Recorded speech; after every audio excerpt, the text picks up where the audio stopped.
Hey guys, welcome to Open Air. Here I want to just kind of showcase some of the new adventures that I want to do and some of the DIY builds. The reason for this first video that I'm doing is I found myself in a situation where I didn't feel prepared. And that one situation was we were in the Dells. I was with the family and my daughter cut her finger and I didn't have nothing to help her. And it was a pretty nice cut. She cut kind of like the tip of her finger off and um, I had nothing to help. And as a father, I felt terrible. And so I was like, I'm going to be prepared for hopefully any situation. So in turn, it took me down a rabbit hole.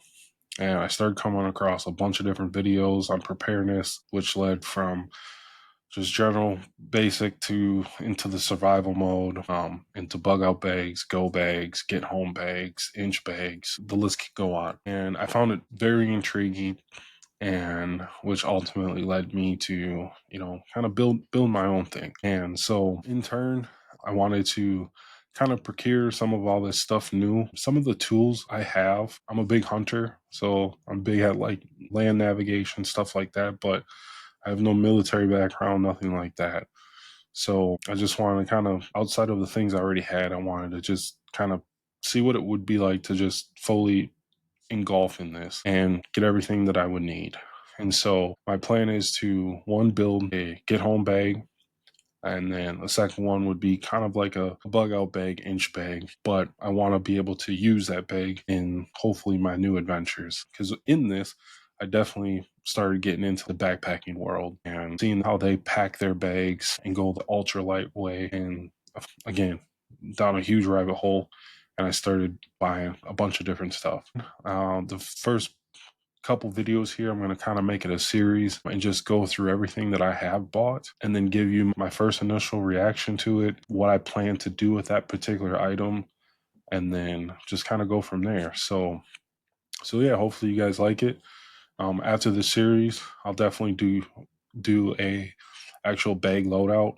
I know some people call it a bag dump, but I kind of want to do a bag load in, just show you how I how I'm going to organize the stuff, what I'm going to put in each bag, and then kind of go from there. So hopefully you guys like it, and yeah, let's jump right into it. So the first thing I've elected to buy is this backpack.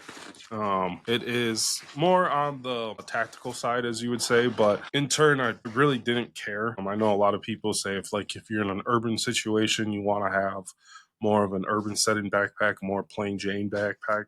But in my own opinion, I don't think if we are in a situation like that, um, I don't believe what type of backpack you have is going to matter. I think that if we're in that situation, it's going to bring a lot of unease to a lot of people. No matter what pack or backpack or whatever you're carrying with or going about, is not going to matter. I think so. In turn, this was the backpack I chose. It's made by Martin Top. It's a 75-liter pack. Um, it's made out of 915 Cordero polyester. It's 7 pounds. It does have an adjustable height pack on the back of it here, so you can definitely, elect to move it around. It does have the sternum strap to go across your chest there, and it does have some pretty nice waist belt here, so you can kind of distribute the weight. I also liked it because it's very padded for air movement and different things of that nature. Has some very good straps on it. Again, it's kind of Molly everywhere on it. A bunch of different pockets on it. It does have YKK zippers on it, so very, very fluent zippers on there. It is a clamshell opening, so you do have the top opening here. But then at the same time, you can clamshell it open to access all the contents within the bag. So one of the main reasons why I elected to go with this bag was of these side pockets here. Now, these side pockets go all the way down the frame of the bag. So I thought this would be handy for the tent that I chose to go with. You could stick the tent poles down on one side, and then on the other side, you could put the actual tent itself to eliminate putting the whole tent within the bag and taking up some of that space. And so I thought that was nifty. It does have a ton of different cinching straps down on here, so you can cinch it in all different places. You got your water bottle compartments on each side of the bag, so that is nice. And then, yeah, it does come with a rain fly on the back. It is accessible here at the bottom. So here, at the bottom, you can open this up, and then the rain fly is stored right down here at the bottom of the bag.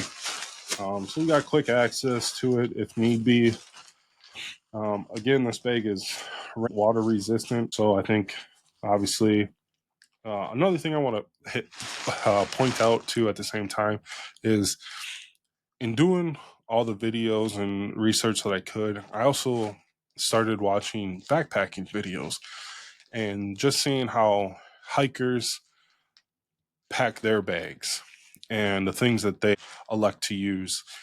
And so some of this stuff I have gone towards the actual backpacking route just for the ultra lightness of it. I found that very nice to have reliable gear that doesn't have a necessarily high weight volume to it. Just give you an overview of the inside. Again, you got a full frame on the inside there. It's a pretty big bag. There we go. So yeah, you got full frame on the inside. It even offers at the top here, it has some mountain distress signal that you could use as far as a whistle goes. So that's kind of cool. It even gives you a little diagram of how you should pack the bag. Obviously, it looks like your lighter items at the bottom, more heavier items within the middle of the pack, just so you can distribute that weight evenly. So yeah, excited to play with this and figure out how to pack it. So that's the first thing. So the next thing here that I want to show you guys that I got is I got these little packs here for organizational purposes. I got this one to obviously red, put this in towards a medical aspect. It does have Molly on the back there, so you can definitely attach this to a front of a bag if you want. Does have your standard Velcro on the front there. A little patch. Does have a pretty nice inside front pocket there, so you could store a bunch of stuff in if need be. And then on the inside, the reason why I like this is it's definitely nice on the inside. On the inside there, you do have some Molly for organization, so you could definitely organize things within here right inside there. So you can kind of have a little bit more organization, as well as you do have a mesh lining on the other side that has two individual pockets.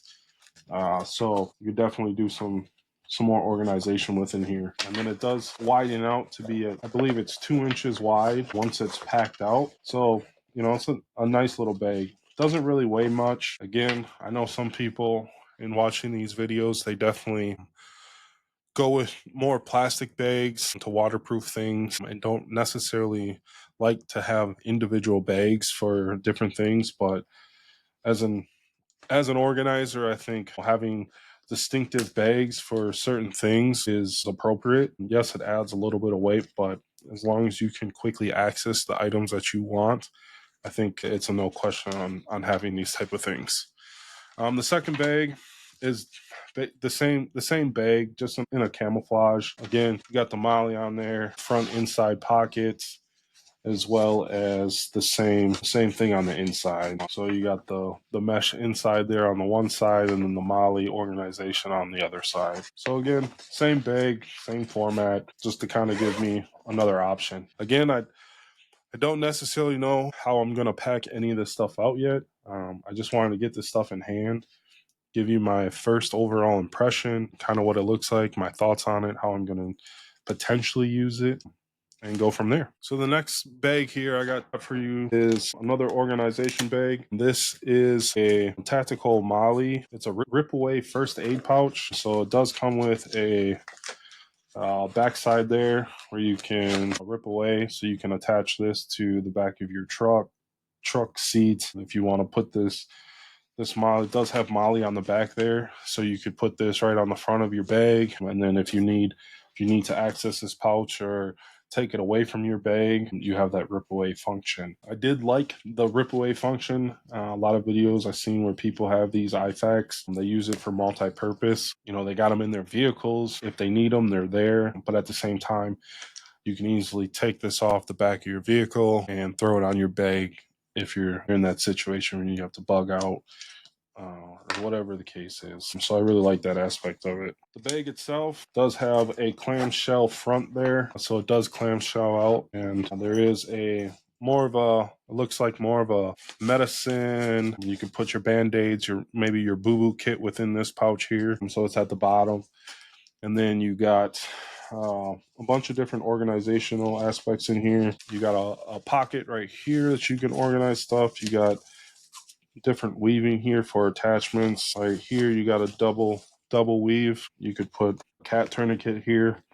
So it'd be a quick access as soon as this unfolds. You know, if you were to clamshell it open, you got that cat tourniquet right there. On the top here, you got a couple of organization pockets on the top as well. You got another one here. And so again, organize it, but I thought this would be very nice to build out an IFAK. And obviously you got your Velcro on the top here for patches if you want to signal that it is a medical pack if someone else needs to access it. And then you got some MOLLE on the front. You could attach different things if need be as well. So the next item that I chose for, again, organization is these Core Flex. They're a little tool. They're designed, they're tool pouches as it says. But I bought the variety pack. So this is 8-inch. Also comes with a 10-inch. And then it also comes with a 12-inch. So you got different sizes, but I really like these when I got them in hand. So the zippers on here are YKK zippers. So I thought that was very nice. Nice little added touch. There is a dividing pouch on the inside there where you can kind of divide your contents that you elect to put in these just a little bit. Again, they do come with a little carabiner. So if you wanted to clip these on the outside of a bag, whatever the case is, but I am going to use these for organizing contents within the bag. So yeah, I love the aspect of the variety pack of getting a couple different variations. Again, comes with an 8-inch, a 10-inch, and then a 12-inch. So yeah, they don't weigh much. They're very light. So for being a tool pouch, I believe they are made of 100D canvas. So a decent strength to them. And yeah, I liked them as soon as I got them in hand. So I'm excited to use these to organize the bag. So I went with these reusable air sealed bags. They come in many different sizes. You can put anything you want in these. You can seal them up on the top. You push the air out at the bottom. You got an air sealed bag. The reason why I've elected to go with these is I've seen a lot of people that put clothes in air sealed bags, things of that nature. But I thought the issue would be is that once you've break that air sealed bag, to change your clothes out, whatever the case is, you've now have lost the ability to air seal any of your other clothes that you're now going to exchange for the ones that you've taken out the bag.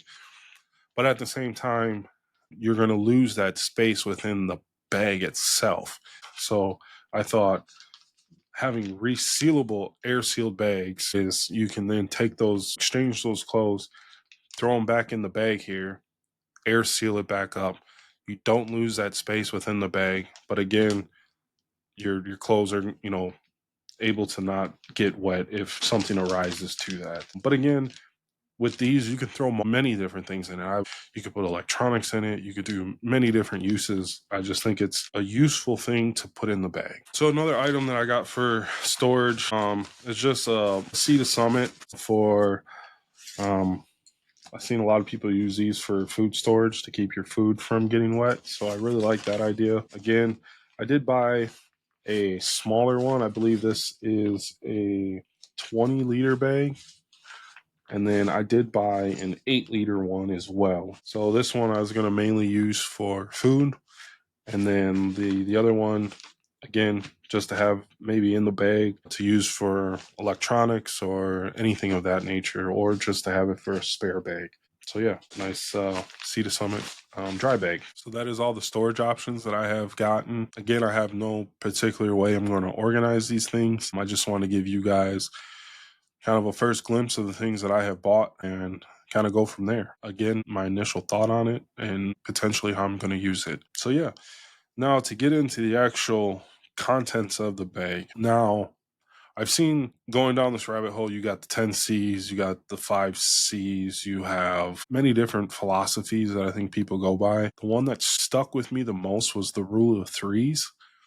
And obviously, that is 3 seconds of hope, 3 minutes without air, 3 hours in harsh conditions, 3 days without water, 3 weeks without food. The reason why I think this stuck with me the most is the fact that I think it goes in line with how you should build your bags. But the first one of being 3 seconds of hope, right? That is, to me, the definition for that would be is the fact that you've done some sort of preparation. You gave yourself a chance. So to some of the first things that I got for shelter aspect would be, as I did go with the Nature Hike Cloud Up 3-person tent. I got it in the forest green, and hopefully here I can throw a picture up for you guys, because showing you the bag it comes in isn't gonna help. But it is a 4.5 pound tent. I think it's a very nice tent, and so I'm very happy with it. The next thing that I went with is I went with these shelter blankets. They come in these bags. Probably not going to use them, but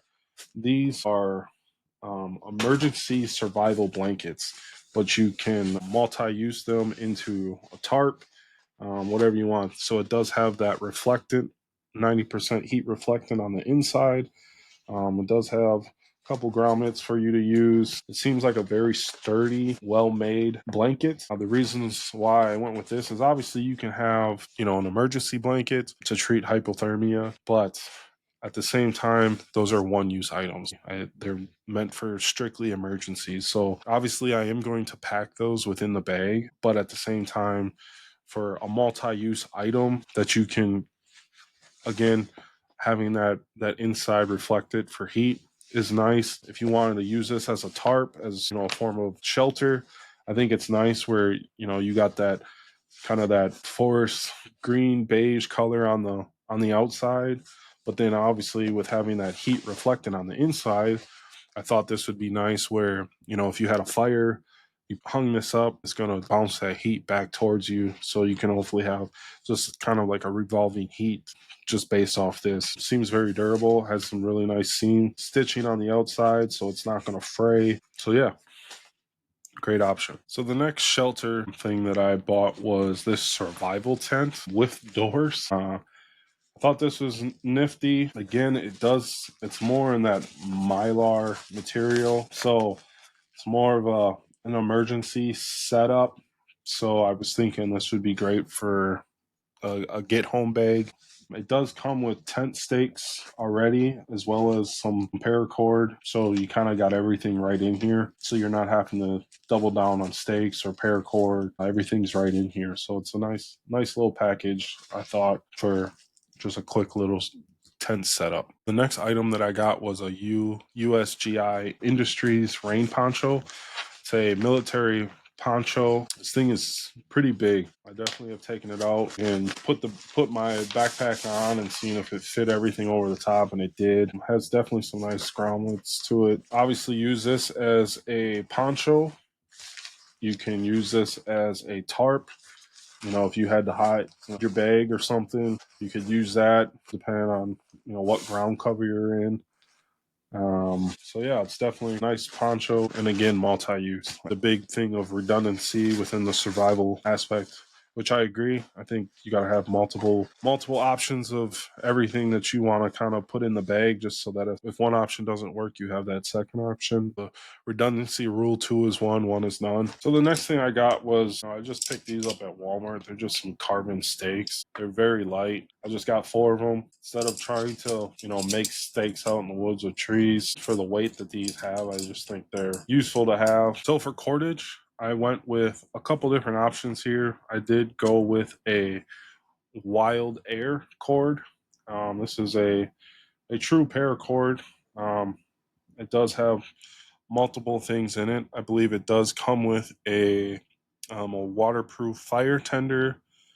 It does have a fishing line, and then a couple other braided lines within it for sewing and stuff like that. I think it was like $16 on Amazon. I think it's 100 feet, so definitely some nice cord there. The next cord I went with was, again, I think this is just Ozark Trail. I got this stuff at Walmart, and this is 1100 paracord, 14 strand cord, 50 feet. So a little bit thicker stuff. Got that. And then again, I went with another Ozark 550 paracord in yellow. The other cordage that I do want to get is bank line, but can't go wrong with cordage. I definitely want to set some of these up for ridge lines and preset them up so they're all ready to go. So yeah, definitely get yourself some cordage. So for sleeping arrangements, the first thing I went with is just a sleeping pad. It's just a cheap pad on Amazon. Kind of get different little options with it. It does come in a little sack here. It's not too big at all. It's not too big at all. This only has, it seems like some pretty good material. You got your standard blow valve for blowing it up. I did blow it up. It seemed pretty comfortable. Obviously, I'm in my house on carpet, or I did blow it up in my basement, but yeah, it does not have any R value to it. So I think at some point I definitely want to get a sleeping pad that has a decent R value to it. So this is the one I elected to choose, and first overall impression of it was nice. It's quite comfortable, but again, decided to get it out and use it. So the next thing that I went with was this Thermarest sleeping pad. It's I believe it's 20 by 72. It does have a little bit of R value to it. I think it's like just less than 2 on the R value. Obviously, some people may think that this is a large format, bulky item, but it weighs nothing. It also gives you some protection underneath your sleeping pad, so you're not, you're gonna hopefully not puncture your pad with anything like that, because you got this underneath there. Gets you off the ground a little bit more. But then also you can double this down and just using this outside. If you don't want to put your stuff down on the ground, you can kind of quickly take this off your bag, set everything on this, and you could sit on this. Has a couple different ways that you can fold it out, so you can sit on it, make yourself a little sitting pad. You can kneel on it, whatever the case is. So I thought this was pretty handy. So yeah. So for a pillow, I went with the Trekology ultralight inflatable camp pillow. Just your standard pillow. Rolls out to be a nice little thing. Dude, Trekology has a pretty nice little feel to it. It does come with the band to throw around your sleeping pad, or you can, obviously if you got a sleeping bag or a mummy bag or something, you could throw this right in the top of it to help eliminate. But decent little pillow. So there it is, blowed up. So yeah, you got a nice little pillow, nice and comfy. It does have like some grip on the back, so help grip to whatever sleeping pad you're gonna pair it with. Yeah, I thought it was pretty nice. Again, it has a one-way valve on it, so while you're blowing into it, the air's not going to release from it. It takes me about 4 breaths to blow it up, so it's not bad. Nice little pillow. And then to release it, you just push that valve, and she'll collapse on down.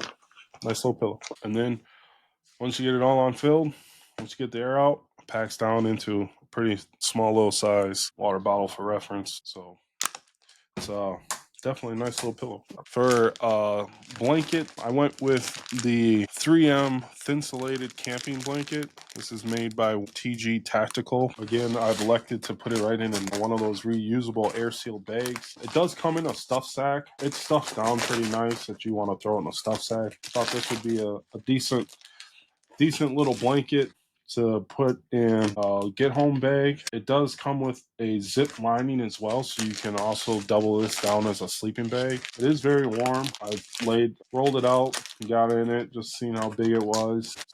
3M insulated blanket. So for my sleeping bag option that I went with, I did go with the Teton Sports Leaf ultralight bag. It is a 0 degree bag. just kind of give you, I don't have the right camera view for this, but it is a pretty nice little sleeping bag. I did get the extra long one. I am 6'2", but yeah, I laid in it. It fits me. It does have, you know, a nice zipper on the outside there. Opens up. You do got it's a little pocket on the inside that you could throw your phone or, you know, keep something warm, especially if you're in a cold climate. You want to throw your water filter or something like that in there so you can keep it warm and not freeze. It does have a cinching cord around the hood there, so you can cinch it around you and close it off. Definitely will get out, test it, and see how it works. It does come with a stuff sack, so it does get quite small for the size of the bag. But again, if you get yourself a big enough air sealed bag, you could have that option where if you wanted to throw your bag into an air sealed bag, compress the air out of it. So I think for my first overall sleeping bag, I think it's a very doable option, and I'm happy with it so far. The last thing I want to go through with you guys here on this first part is a couple of the emergency things that I got. First one, as I kind of mentioned earlier too, is definitely going with an emergency thermal blanket. Again, I think these are strictly for emergencies for hypothermia. Throw these in your med kits. Have a couple of them in your bag. Again, emergency use. Great to have in the bag. The next thing I went with is I did go with these Bivy emergency sleeping bag, but again, made of that mylar. So again, emergency use. If you had to use them, they're there, but for multiple uses, you're not going to get it out of these. So a good thing to have in your bag. And so, yeah, I got one each for each family member. The next thing I did go with is I did get these heavy duty emergency blankets, the XL versions. These are made of just a little bit thicker mylar material, you know, so you might get a couple more uses out of them. So definitely just a little bit better option, something that you could use. But then also, these, I could say you could definitely make an emergency shelter out of them. They're durable enough that stringing them up on a ridge line, they're not going to rip as easily. So I definitely think you could use them for that. A couple uses if you needed to make a shelter with them. And so, yeah, if you were very minimalistic as far as what you guys wanted to pack in a get home bag, you know, this would be a great option. So again, those are just a couple of the emergency items that I elected to go with to throw in, you know, in the bags, in the car kits, stuff like that. Just to have a way to sleep in, keep your heat in, and then obviously you can make a shelter, stuff like that out of these. So you have that options, but I think they're good to just having kits in general. Well, that's a wrap to part one. Hopefully you guys enjoyed it. Again, this is going to be a 4-part series. So second part, I'm going to go over water filtration and then also all of my cooking stuff I got, obviously to cook and then help with the water filtration. And then part 3, we'll be going over some of the food options as well as going through majority of the medical stuff that I got. One, to build a boo-boo kit, and then as well as build out a couple IFAKs. So we'll go through that stuff. And then in part 4 will be all the tools and then some odds and end things that I thought would be cool to have to get in hand and just kind of go through it, see it, and then just some other things that I think would be useful. So yeah, hopefully you like it. After the series, I'll definitely be putting out some more content as far as the actual bag itself, me getting it all together, loading it up, and then just kind of showing you how I organize it and go from there. So stay tuned and yeah, follow along. Thanks for watching.